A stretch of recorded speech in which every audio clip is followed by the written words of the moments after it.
What is up, everybody? This is Michael Sage checking in here from the nightclub in space. So today we are doing a flyby over Jupiter, guys, and we are approaching the big red spot, and I can tell you right now it is big and it is red. So in today's video, guys, I want to basically sort of re-upload a video that I made back in the summer. Those of you OG fans here who were around in the summer during the original channel may remember this video. It is a hike tech video. It is Species Talk episode 2, and it was called something like Stop Crapping on Cubes or Stop Poo-Pooing on Cubes.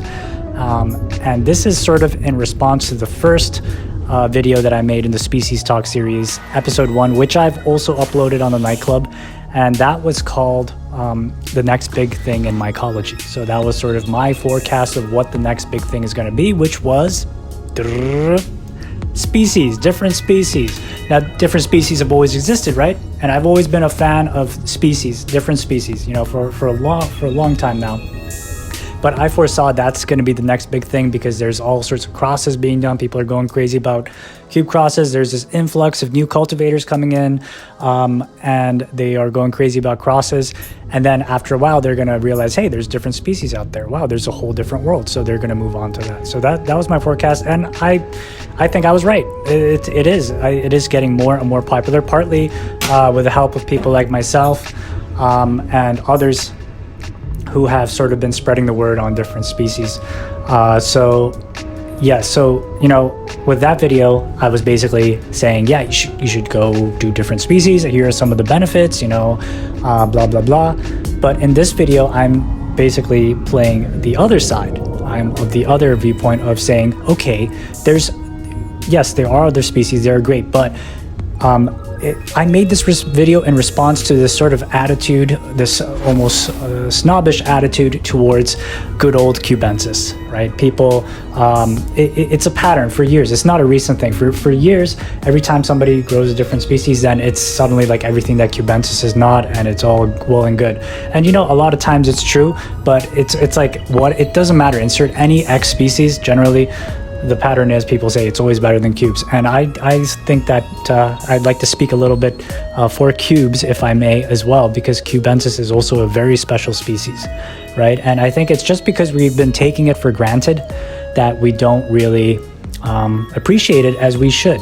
You know, it's ubiquitous, right? It's all that most people have grown, so people are really hungry to try some other things, and you know, the luster of a new species, the luster of a new experience, the luster of increased potency, which is also one of the factors of many other species out there, is too blinding, right? And then people start crapping on cubes, and I feel like nobody's really, I feel like I should also speak for cubensis, so this is why I made it, because I wanted to remind people that, hey guys, cubensis is also a sacred mushroom. It is a sacred species as well, and there's you know, good chance that it was, for example, Soma, right, and the Rig Veda at least, or, you know, all sorts of stuff. Like, it's undocumented, a lot of stuff around cubensis, but I feel like the fact that it most likely came from Africa has a important part to basically play in our evolution. So especially those of you who follow the stoned ape theory or who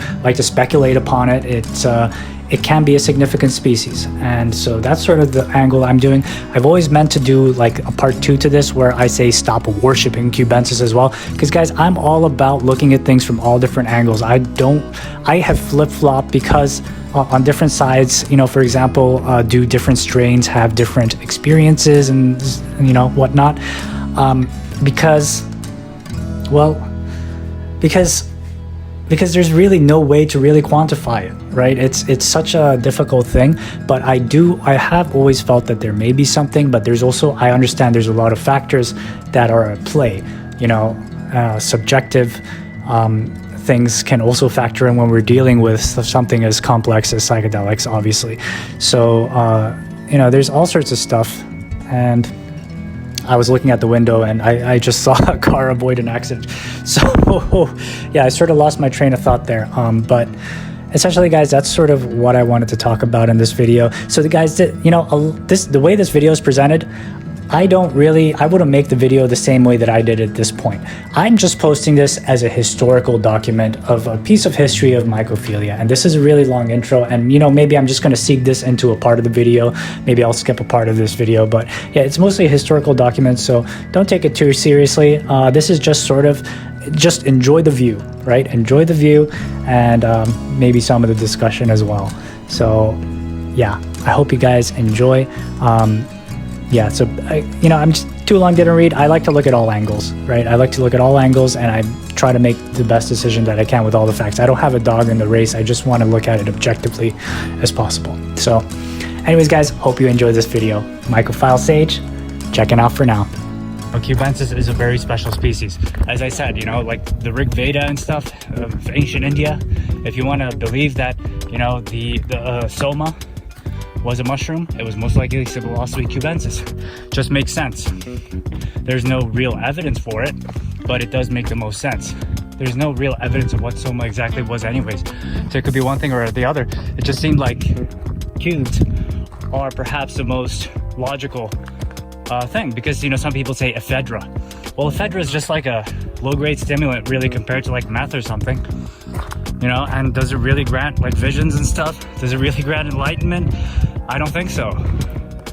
You know, so anyways, so yeah, you know, I understand that cubes are a very, very special species. Psilocybe cubensis, you know, they're not the easiest trip always. You know, they're a little bit opaque in my experience, kind of like the mushrooms itself. You know, they're huge mushrooms. Oh, look at that eagle, guys. They're huge mushrooms, and just like the mushrooms themselves, the trip itself, they're not the most potent species, but they are like a psychedelic freight train, you know? They are like a full-on psychedelic proper experience, and you don't always have control over it. You know, now some species are more clear-headed than others, that's for sure. Some species are less lethargic. I find cubes to be extremely lethargic, in my personal experience. You know, contrary to like LSD or something. Like literally perhaps some of my most powerful life-changing trips were on cubensis, you know. So this whole thing of now, okay, so we found a different species, now it's automatically completely better. It's like a panacea of everything you want. I mean, not only this guy, but all sorts of people, you know, every time they find a new species and they grow it and they trip on it, they're like, oh my god, this is so much better than the last one, right? Of course, a lot of that, though, I think is just overexcitement. Yeah, different species are different. But, you know, after a while, I think with some experience like I've had, you know, with a lot of different species over the years, you come to appreciate each species for what it brings to the table. They're all sacred mushrooms at the end of the day. And talking about sacred mushrooms, one of the things that people say, you know, who have this viewpoint that, oh, cubes are bad, you know, they're lower quality trip and stuff.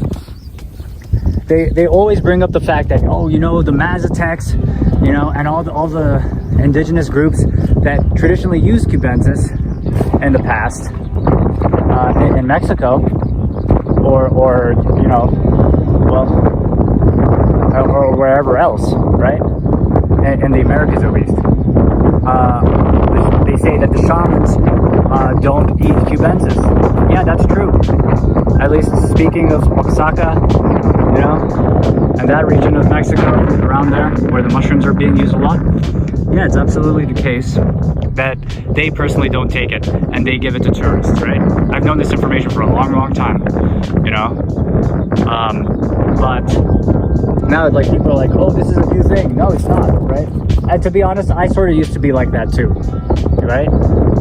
So that's why I'm making this video. So this is the part they miss, though, right? The part they miss is, why is it exactly considered a mushroom that they don't use, or a lesser mushroom, let's say, right? And there's a few reasons for that. First of all, that part of the world has hundreds of psilocybes, right, growing. And here's the thing about cubes, right? This is the justification that they attribute to why they don't use it, and that justification is that it's just not a good mushroom. The trip quality is bad, or whatever, or it's a trickster or whatever.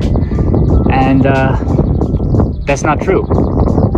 That's not true. In those regions, they call it Labrador, San Isidro. or something like that. It is considered a sacred mushroom still. You know, it is a sacred mushroom. So